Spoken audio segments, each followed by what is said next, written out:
Assembly. Position the tool on the chain. Apply pressure.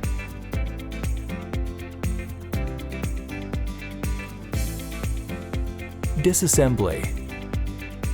Position the tool on the chain. Apply pressure.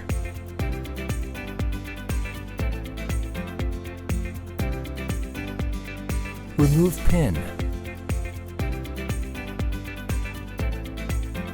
To learn more about the Renold Jeffrey Engineered Chain Assembly Tool, visit www.renoldzjeffrey.com.